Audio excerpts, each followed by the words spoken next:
Assalamualaikum warahmatullahi wabarakatuh. Saudara-saudara sekalian, baru saja kita mendengarkan putusan Mahkamah Konstitusi terkait hasil akhir Pilpres tahun 2024. Putusan ini sebetulnya tidak mengejutkan. Putusan hari ini mengkonfirmasi bahwa kita semua termasuk MK tak kuasa menghentikan laju pelemahan demokrasi di negeri kita tercinta. Sebagai catatan, kami sangat bangga dengan 3 hakim MK yang menyatakan dissenting opinion. Yang saya muliakan Profesor Saldi Isra, Profesor Eni Nurbaningsih, Profesor Arif Hidayat. Mereka adalah orang-orang yang mulia yang menjadi harapan bagi tegaknya konstitusi dan kembalinya marwah Mahkamah Konstitusi ke depan. Dan mereka akan menjadi catatan indah dan baik dalam sejarah kita berbangsa dan bernegara. Profesor Saldi Isra tadi mengingatkan tentang keadilan substansial, bukan sekedar keadilan prosedural. Ini adalah catatan amat penting yang sayangnya terabaikan dalam proses demokrasi kita akhir-akhir ini. Artinya kita memiliki tugas yang masih panjang. Sebab demokrasi kita sesungguhnya masih ringkih dan harus terus-menerus dijaga dan dirawat. Namun kami masih menerima dan kita semua menghormati keputusan Mahkamah Konstitusi ini sebagai keputusan yang final dan mengikat. Saudara-saudara sekalian, perlu usaha kita semua untuk terus-menerus memperkuat demokrasi. Perlu sensitivitas kita semua untuk terus-menerus menjaga agar amanat reformasi tidak tergerus walaupun proses penggerusannya berjalan pelan-pelan, sedikit-sedikit yang seringkali membuat kita terlena.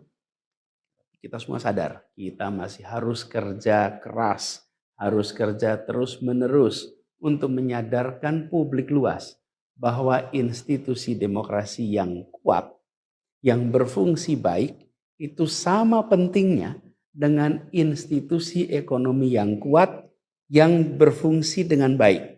Keduanya, proses demokrasi, proses ekonomi harus berjalan dengan baik, dengan efisien, efektif, dan menggunakan prinsip-prinsip yang benar. Oleh karena itu kita semua harus terus bekerja, harus terus merangkul dan memperkuat masyarakat. Agar dalam proses demokrasi masyarakat kita bisa kebal terhadap imbalan-imbalan iming-iming jangka pendek dan tahan terhadap ancaman-ancaman dan tidak ada lagi pihak-pihak yang melakukan itu pada masyarakat kita. Saudara-saudara, atas alasan ini semua kami akan terus berkomitmen terhadap gerakan perubahan dengan cita-cita jangka panjang, memperkuat pilar-pilar demokrasi serta menghadirkan keadilan dan kemakmuran bagi semua dalam kesempatan apapun yang bisa kita raih di masa yang akan datang. Cita-cita kita untuk membangun negara yang menjamin keleluasaan berbicara dan kebebasan mengkritik. Negara di mana warganya bebas memilih tanpa iming-iming imbalan sesaat dan tekanan maupun ancaman. Ini tidak akan berhenti. Kita harus terus berjuang bersama-sama. Namun saudara-saudara, kepada seluruh para pendukung yang telah menitipkan aspirasi perubahan kepada kami sebagai capres dan cawapres, kami harus sampaikan. Disinilah ujung perjuangan konstitusional kita dalam Pilpres kali ini. Keputusan MK hari ini menjadi penanda berakhirnya Pilpres tahun 2024. Keputusan MK hari ini menjadi penanda berakhirnya seluruh proses Pilpres 2024. Saudara sekalian, salah satu prinsip demokrasi yang baik adalah peaceful transition of power. Perpindahan kewenangan yang berjalan dengan damai dari presiden petahana yang segera akan berakhir masa jabatannya kepada presiden terpilih. Dengan segala catatan tentang problematiknya proses Pilpres 2024 kali ini, kami berkomitmen untuk menjaga prinsip peaceful transition of power itu.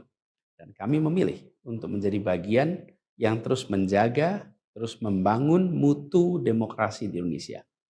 Oleh karena itu, pada hari ini kami menyatakan bahwa bagi kami proses Pilpres 2024 telah terlewati seluruh fasenya.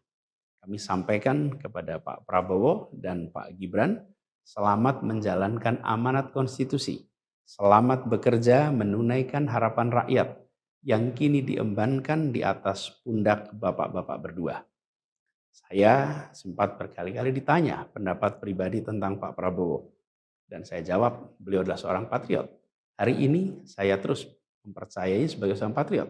Beliau adalah seorang yang telah mengalami pendidikan modern sejak usia belia dan berasal dari keluarga intelektual yang amat terpandang. Maka Pak Prabowo tentu paham bahwa dalam demokrasi yang baik, menerima keberadaan oposisi sebagai partner dalam bernegara, menjaga keseimbangan dan independensi tiga cabang kekuasaan, yaitu eksekutif, legislatif, yudikatif.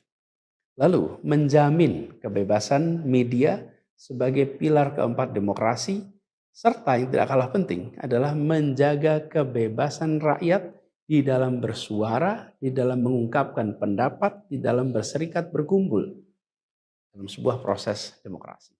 Dan sebagai seorang patriot didik, saya percaya Pak Prabowo akan mengembalikan dan akan menjaga nilai-nilai demokrasi ini di masa-masa Indonesia ke depan. Saudara-saudara sekalian, dalam kesempatan ini izinkan kami menyampaikan rasa terima kasih sedalam-dalamnya kepada seluruh pihak yang telah membersamai perjuangan kami. Partai pengusung, Partai Nasdem, PKS, PKB, teman-teman Timnas Amin, teman-teman tim hukum nasional, seluruh teman-teman relawan, para ulama, para tokoh-tokoh agama, para pakar dan rekan-rekan media. Semua yang telah ikut berjuang bersama-sama mendukung perubahan. Mengorbankan banyak tenaga, pikiran dan harta demi memperjuangkan aspirasi perubahan. Saya ucapkan terima kasih. Juga pada anak-anak muda yang pada Pilpres kali ini memberi warna baru, membawa pesan optimisme, pesan kreativitas, pesan inovasi, pesan kebaruan. Terima kasih telah menjadikan Pilpres kali ini Pilpres yang menyenangkan, mencerahkan. Yang tidak kalah penting adalah mencerdaskan. Kampanye yang membuat kita mendapatkan perspektif baru tentang apa arah Indonesia ke depan. Dan itu kami berpesan kepada semua, melihat proses yang terjadi. Proses politik sering nampak kotor dan berujung pada kecewaan. Tapi jangan sampai itu semua membuat kita berputus asa pada proses politik. Begitu banyak cita-cita besar yang dapat diperjuangkan melalui jalan politik.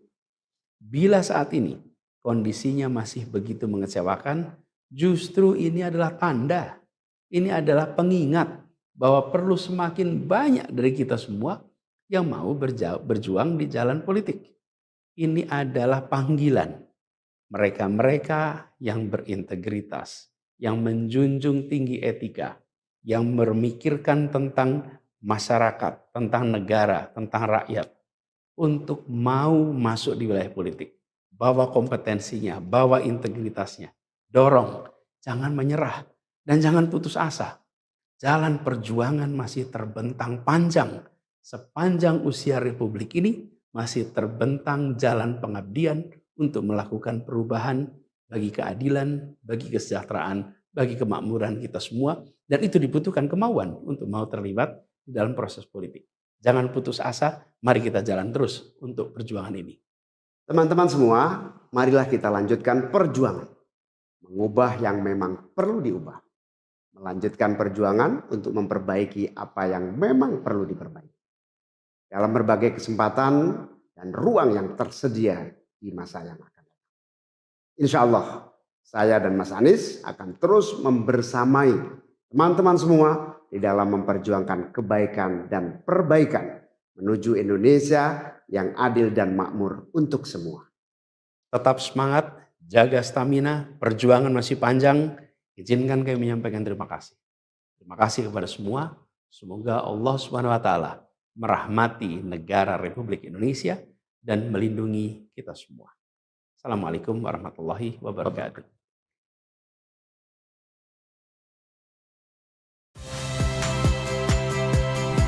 Saya Rahmat Ibrahim.